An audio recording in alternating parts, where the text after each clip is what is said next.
Assalamualaikum warahmatullahi wabarakatuh. Pada pertemuan mata kuliah SPT, yaitu Struktur Perkembangan Tumbuhan, kali ini kami akan membahas mengenai anatomi buah dan biji. Sebelum melangkah pada penjelasan materi, perkenalkan anggota kelompok kami, saya sendiri Nur Afni Asmarista, kemudian rekan saya Dewi Zayanti Zahro, selanjutnya Fitrotinada Aimatin F, dan yang terakhir Sofia. Baik, untuk penjelasan pertama yaitu mengenai buah. Buah sendiri merupakan pertumbuhan sempurna dari bakal buah atau ovarium yang pada umumnya berkembang dari alat kelamin betina atau putik yang disebut bakal buah yang mengandung bakal biji. Buah yang lengkap terdiri atas susunan biji, daging buah, dan kulit buah. Buah terbentuk setelah terjadinya peristiwa pembuahan. Dinding ovarium akan berkembang menjadi dinding buah. Buah sendiri memiliki 2 lapis dan 3 lapis. Untuk yang 2 lapis biasanya disebut buah kering, dan yang 3 lapis yaitu buah yang berdaging. Dinding buah dinamakan perikarpium. Buah yang memiliki 2 lapis dinding bagian yang terluar dinamakan eksokarpium, dan di dalamnya disebut dengan endokarpium. Buah yang memiliki 3 lapis dinding, bagian terluar disebut eksokarpium, kemudian bagian tengah mesokarpium, dan bagian yang terakhir disebut dengan endokarpium. Baik, untuk jenis buah sendiri ada buah kering dan buah yang berdaging. Untuk buah kering sendiri ada 2 macam. Yang pertama buah kering membuka, dan yang kedua ada buah kering yang tidak membuka atau tertutup. Untuk buah kering yang membuka, cara membuka buah sendiri ada 3. Yang pertama melalui garis sambung antara kedua tepi karpel, yang kedua melalui garis dorsal atau punggung pada karpel, dan yang ketiga melalui garis sambung, dan membukanya buah bisa terjadi melalui garis sambung antara dua karpel melalui garis dorsal atau punggung. Berikut merupakan gambaran dari cara membuka buah. Bisa dilihat dari gambar A, B, dan C. Itu merupakan cara membuka buah melalui garis sambung antara kedua tepi karpel. Untuk yang gambar D, E, dan F itu merupakan cara membuka buah melalui dorsal atau punggung pada karpel. Dan yang terakhir gambar D, H, dan I merupakan cara membuka buah dari garis sambung, dan membukanya buah bisa terjadi melalui antara dua karpel tersebut. Sebagai contoh dari buah kering yang membuka, dapat diamati pada buah polongan sejumlah besar Fabaceae. Buah tersebut berasal dari bakal buah Superus yang terdiri dari satu karpel. Buah kemudian membuka pada sambungan perlekatan karpel dan melalui punggungnya. Seperti pada buah kedelai atau Glycinmax, dibedakan lapisan eksokarp yang dibentuk oleh epidermis luar dan hipodermis. Keduanya berdinding tebal, parenkim mesokarp dan endokarp yang mencakup beberapa lapisan sel sklerenkim dan epidermis dalam. Hipodermis dan sklerenkim ini terdiri dari sel-sel yang panjang, namun sumbu panjang setiap macam sel arahnya tegak lurus. Akibatnya, lapisan luar dan dalam pada perikarp akan mengerut dalam arah yang berbeda, dan tekanan yang terjadi memudahkan membukanya buah yang mengering. Dan di sebelah kulit biji tersebut terdapat endosperm yang mencakup 83% dari buah dan berisi pati dan protein. Lapisan endosperm terluar berupa lapisan sel yang berisi aleuron atau butiran berisi kristaloid dan flavonoid yang mengandung cadangan lipid dan protein dan menghasilkan enzim yang penting bagi perkencang bahan. Lapisan aleuron mengelilingi endosperm yang berisi pati dan embrio.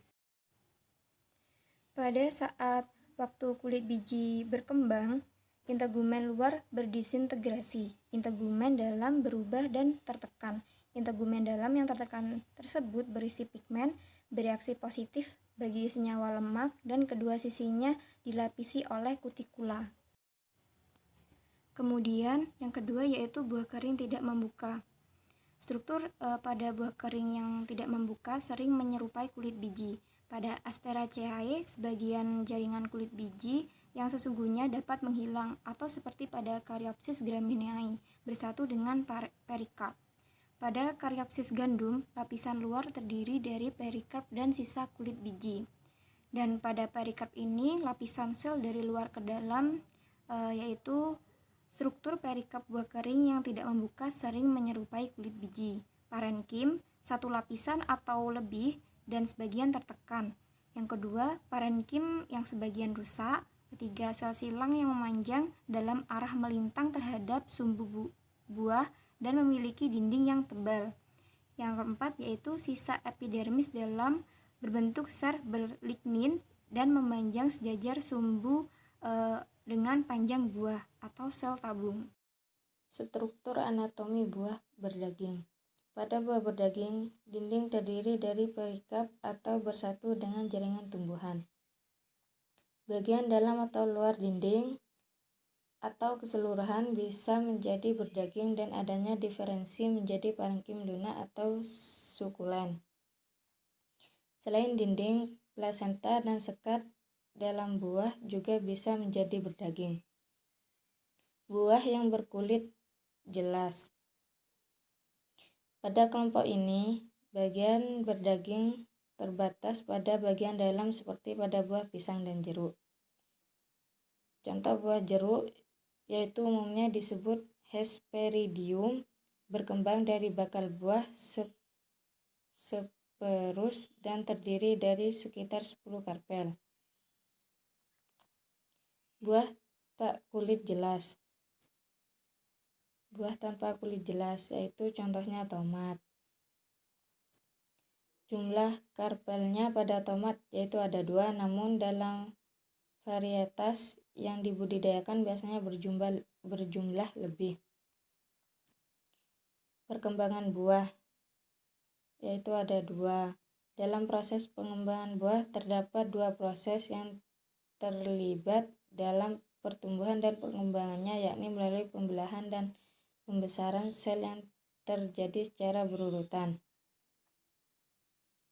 Yang kedua, dalam pertumbuhan buah terdapat 3 jaringan ikut serta dengan genom berbeda, yaitu sporofit induk, embrio, dan endosperm.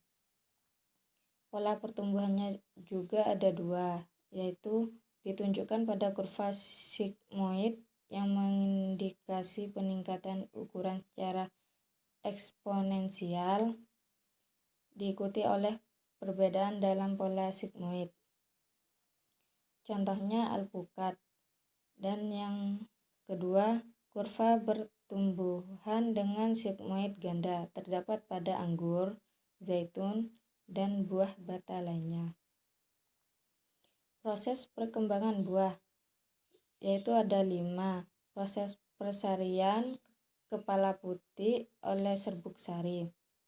Yang kedua, polen berkecambah dan berbentuk tabung polen untuk mencapai bakal biji. Yang ketiga, bertemunya polen sel jantan dengan bakal biji sel telur di dalam bakal buah disebut pembuahan. Yang keempat, bakal buah akan membesar dan berkembang menjadi buah bersama dengan pembentukan biji. Yang terakhir, dihasilkan buah yang fertil. Absisi buah. Tempat daerah absisi beragam membuat buah yang berbeda-beda. Buah tertentu memiliki lebih dari satu daerah absisi, misalnya di daerah tangkai buah atau di dasar buah. Contohnya pada prunus di awal pengguguran. Taraf diferensiasi dari daerah absisi juga beragam dalam buah yang berbeda-beda. Contohnya dalam daerah pemisahan pada buah apel masak. Yang terakhir, pada jeruk sejumlah besar pati terkumpul di daerah absisi dan pektin. Menghilangnya berakibat dinding sel melemah. Selanjutnya yaitu mengenai anatomi biji. Biji merupakan sumber makanan yang penting bagi hewan dan manusia. Tumbuhan Poaceae merupakan salah satu tumbuhan yang banyak menghasilkan pangan yang berasal dari biji. Biji merupakan hasil dari perkembangan ovulum atau bakal biji setelah terjadi proses pembuahan dalam ovarium. Biji memiliki peran yang penting dalam reproduksi tumbuhan, karena melalui biji tersebut, embrio akan tumbuh menjadi calon tanaman baru. Bagian-bagian biji secara morfologi umumnya terdiri dari kulit biji, plumula, radikula, kotiledon, epikotil, dan hipokotil. Setelah pembuahan, bakal biji akan berkembang menjadi biji. Integumen berkembang menjadi kulit biji atau testa. Kemudian, sel telur yang sudah dibuahi atau zigot akan berkembang menjadi embrio, dan sel endosperm primer akan membelah secara mitosis menghasilkan endosperm. Nah, gambar di samping sebelah kiri adalah struktur anatomi bagian-bagian kulit biji. Adapun kulit biji adalah bagian terluar dari biji yang merupakan hasil dari perkembangan integumen. Angiospermae mempunyai 1 atau 2 integumen. Nah, dari jumlah integumen ini yang nantinya akan menentukan jumlah lapisan kulit biji. Sedangkan pada Gymnospermae memiliki 3 integumen yang nantinya akan membentuk 3 lapisan kulit biji yang terdiri dari sarkotesta, sklerotesta, dan endotesta. Kemudian yaitu integumen. Suatu ovulum kebanyakan mempunyai 2 atau 1 integumen. Namun seperti yang sudah disebutkan tadi, ada juga biji yang memiliki 3 integumen, misalnya pada biji melinjo. Integumen inilah yang nantinya akan membentuk kulit biji. Ovulum pada umumnya berasal dari jaringan plasenta di dalam ovarium, sedangkan integumen berasal dari bagian basal primordium ovulum. Selanjutnya ada mikrofil. Mikrofil adalah tempat masuknya spermatozoid ke dalam bakal biji.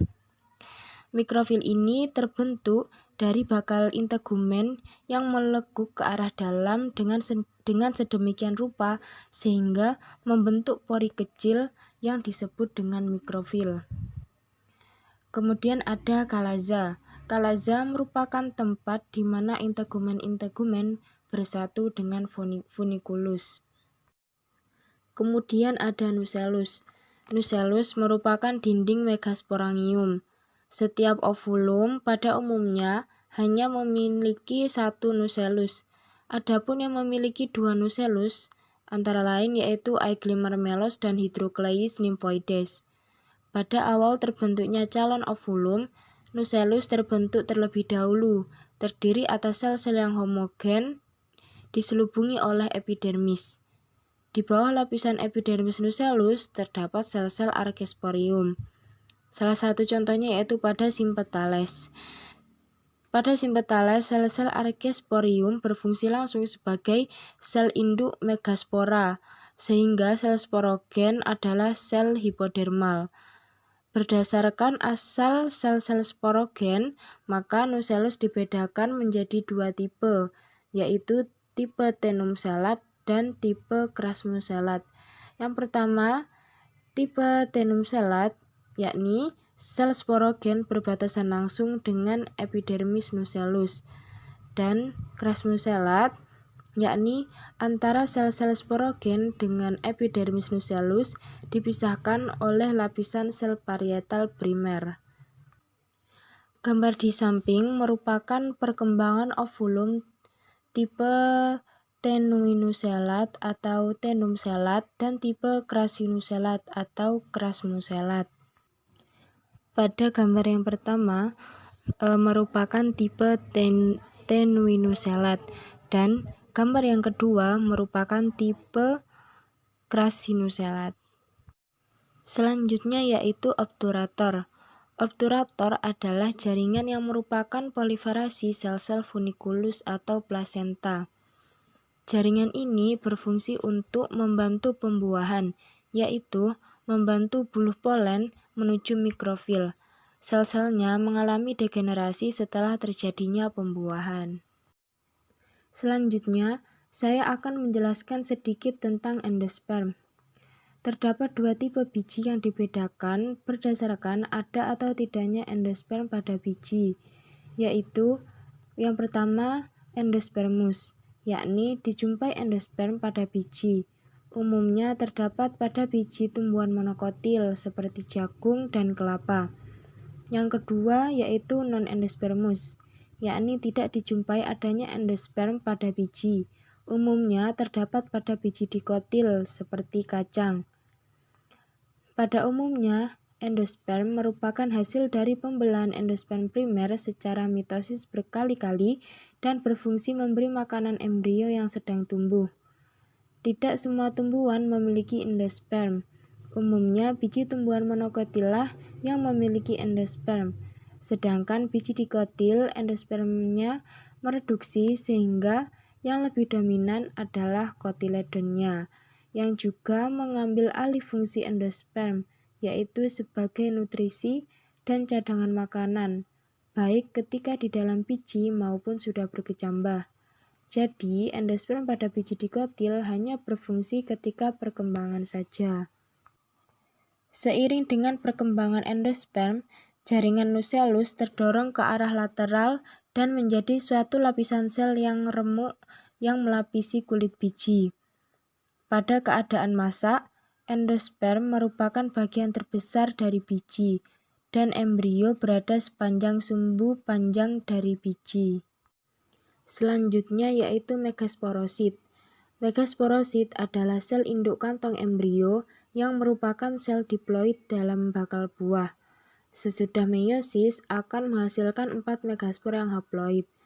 Nah, megasporosit ini yang dibungkus oleh nucellus tadi. Kemudian ada hipotase dan epistase. Hipotase adalah sekelompok sel yang terdapat di bawah kantong embrio di bagian kalaza, berhadapan dengan jaringan pengangkut yang ada di funiculus. Hipotase merupakan derivat sel-sel nucellus di bawah kantong embrio. Hipotase juga mempunyai dinding yang tebal dan dingin serta sedikit sitoplasma. Terkadang hipotase terbentuk setelah pembuahan. Jaringan ini terdapat pada beberapa suku, yaitu seperti Crossosomataceae. Kemudian epistase. Epistase merupakan jaringan yang letaknya di daerah mikrofil dan dibentuk oleh sel-sel epidermis nucellus. Struktur epistase seperti kaliptra pada akar. Oleh karena itu, sering disebut tudung nucellus atau operculum.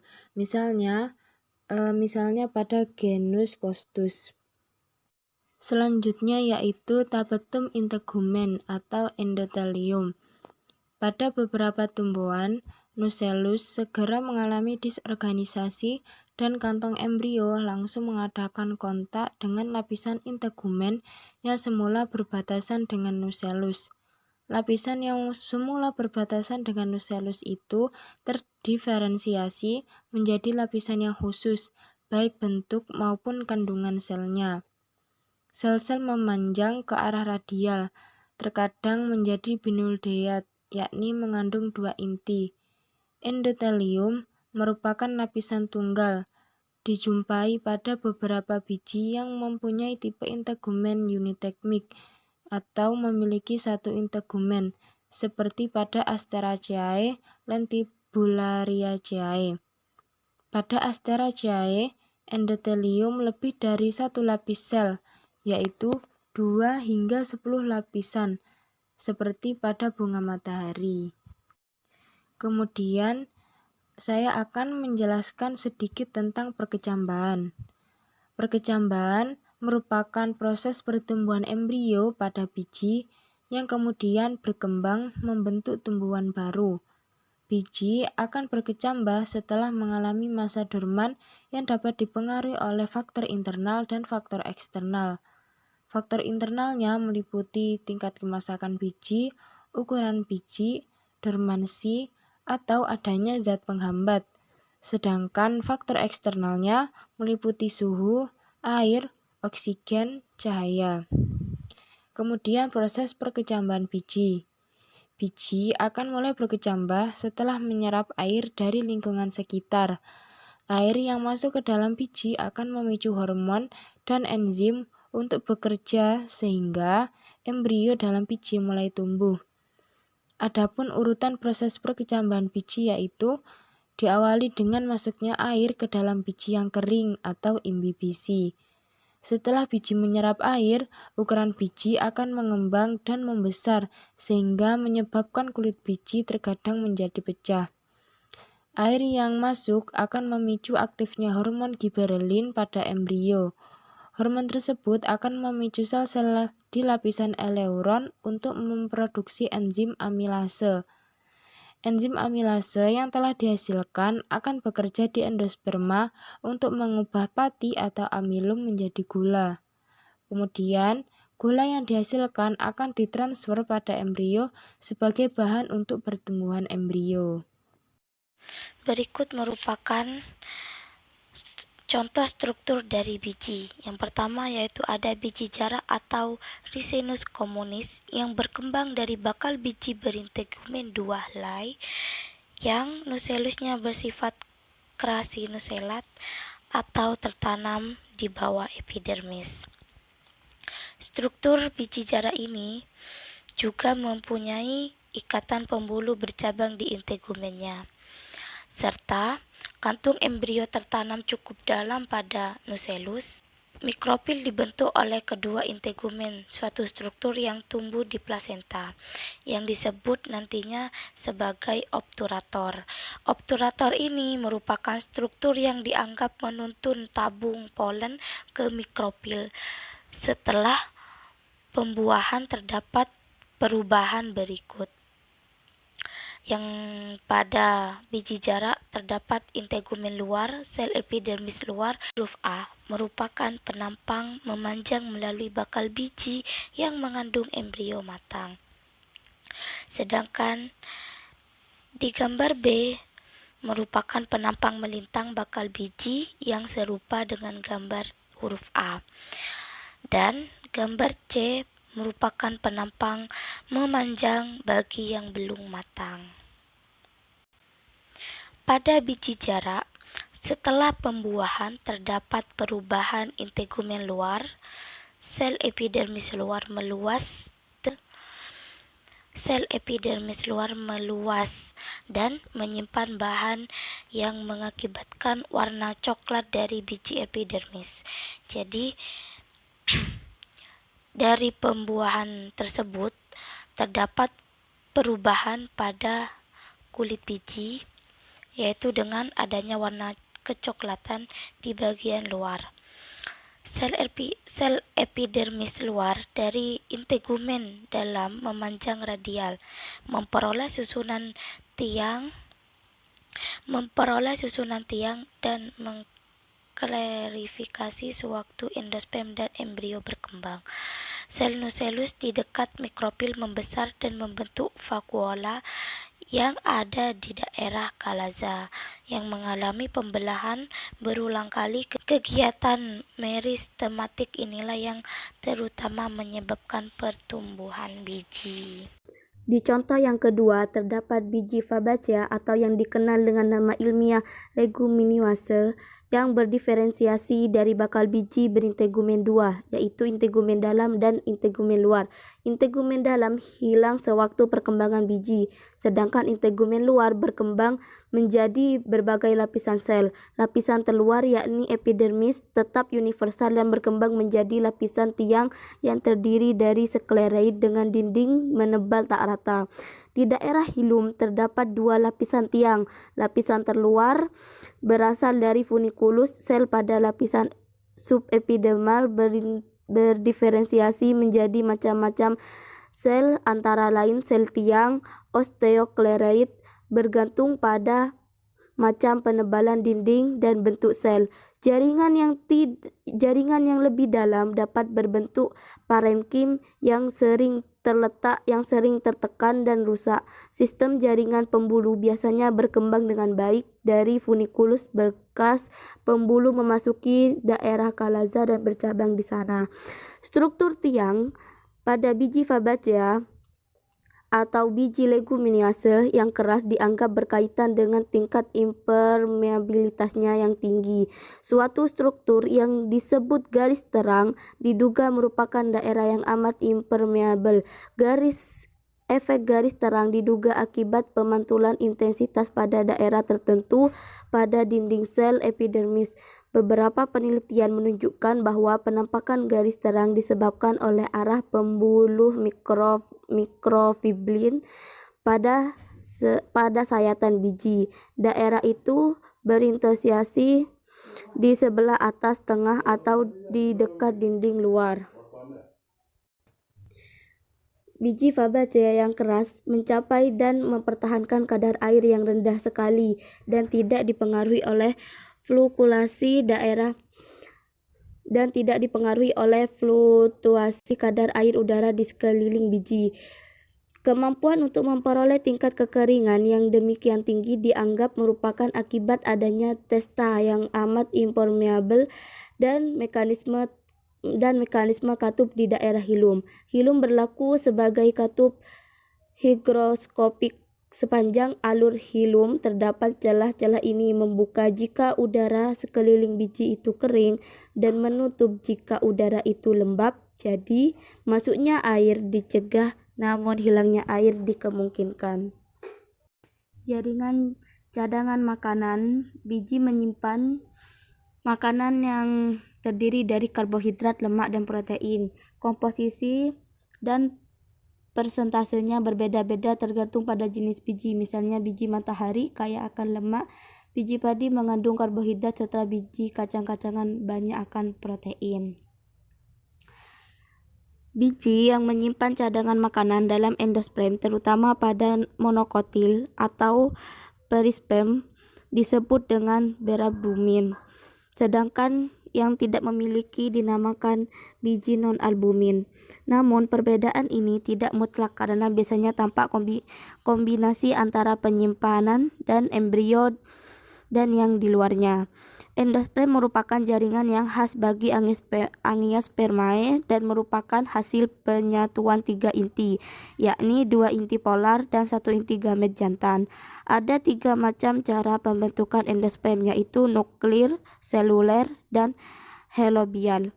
Pada endosperm nuklir, pembelahan inti menghasilkan sejumlah sel inti bebas. Endosperm seperti itu dapat tetap berinti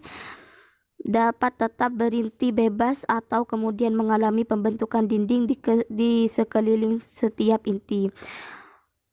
Contohnya pada Caspella harsa pastoris. Pada endosperm seluler, pembentukan dinding dimulai pada metosis pertama dan berlanjut pada endosperm tubuh.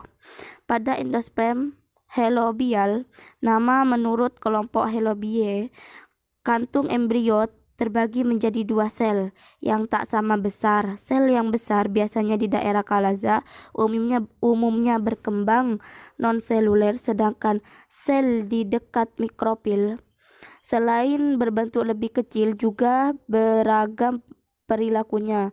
Jenis helobial ditemukan terutama pada monokotil.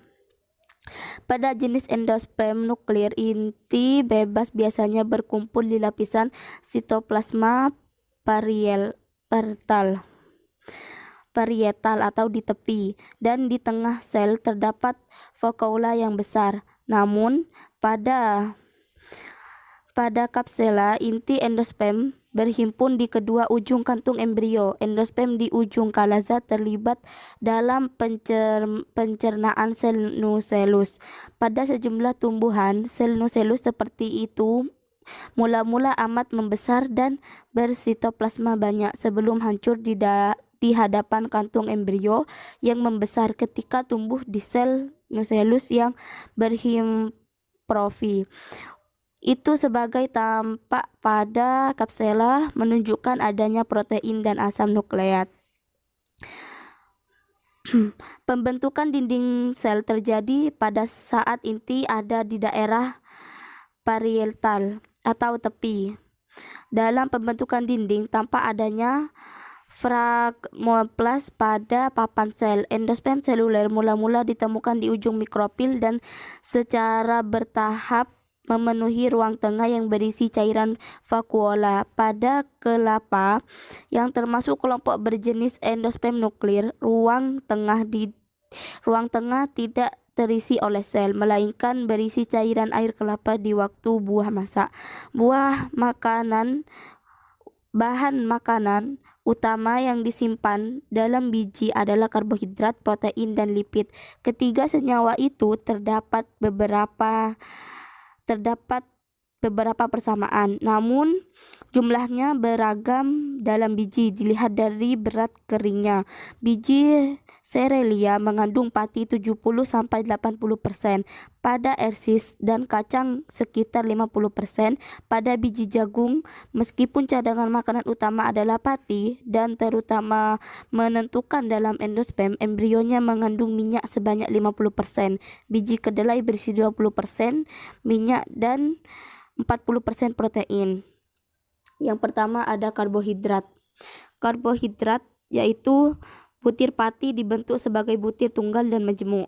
Sewaktu perkecambahan, butir pati terurai di permukaan. Ketika mulai dihidrolisis, aktivitas fosforilasi diikuti oleh alfa-milase dan meltase pada serelia.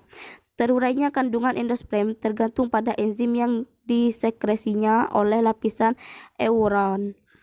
Secara umum, telah diterima bahwa enzim dalam lapisan euron dirangsang oleh giberelin, sebab dapat dirangsang oleh giberelin yang dibubuhkan secara oksogen kepada sepotong lapisan euron. Glukosa yang terjadi sebagai hasil hidrolisis pati dalam endosperm serelia diserap oleh skeleton, kemudian disintesis menjadi polisakarida dan diangkut ke kecambah yang sedang tumbuh. Yang kedua yaitu protein. Protein ini cadangan makanan yang berlangsung pada saat perkecambahan biji bersama-sama dengan sintesis karbohidrat dan lipid.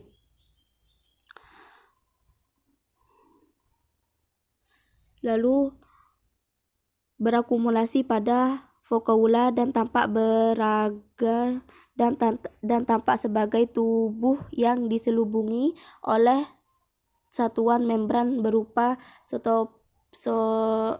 tonoplas asal. Penelitian struktur ultra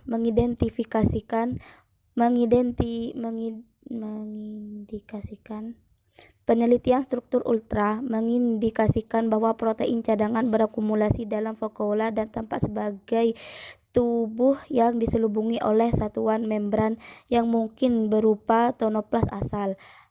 Pada saat perkecambahan, tubuh protein akan larut dan diganti oleh vakuola kecil-kecil yang kemudian bersatu menjadi satu vakuola besar. Dan yang ketiga ada lipid. Lipid tampak sebagai tubuh minyak dalam sitoplasma sel yang menyimpan minyak, misalnya pada skutelum serelia. Tubuh lipid juga dinamakan vakuola berisi lipid atau sebagai sferosom dan dianggap dikelilingi satuan membran. Cadangan lipid pada biji adalah trigliserid yang dihidrolisis menjadi gliserol dan asam lemak oleh enzim lipase. Asam lemak dipakai dalam sintesis fosfolipid dan glikolipid yang diperlukan untuk membentuk organel, namun sebagian besar diubah menjadi gula dan diangkut ke seluruh kecambah untuk pertumbuhannya. Demikian penjelasan dari kelompok kami. Kurang lebihnya kami mohon maaf. Dan terima kasih. Dan semoga kalian bisa paham dengan penjelasan kami. Assalamualaikum warahmatullahi wabarakatuh.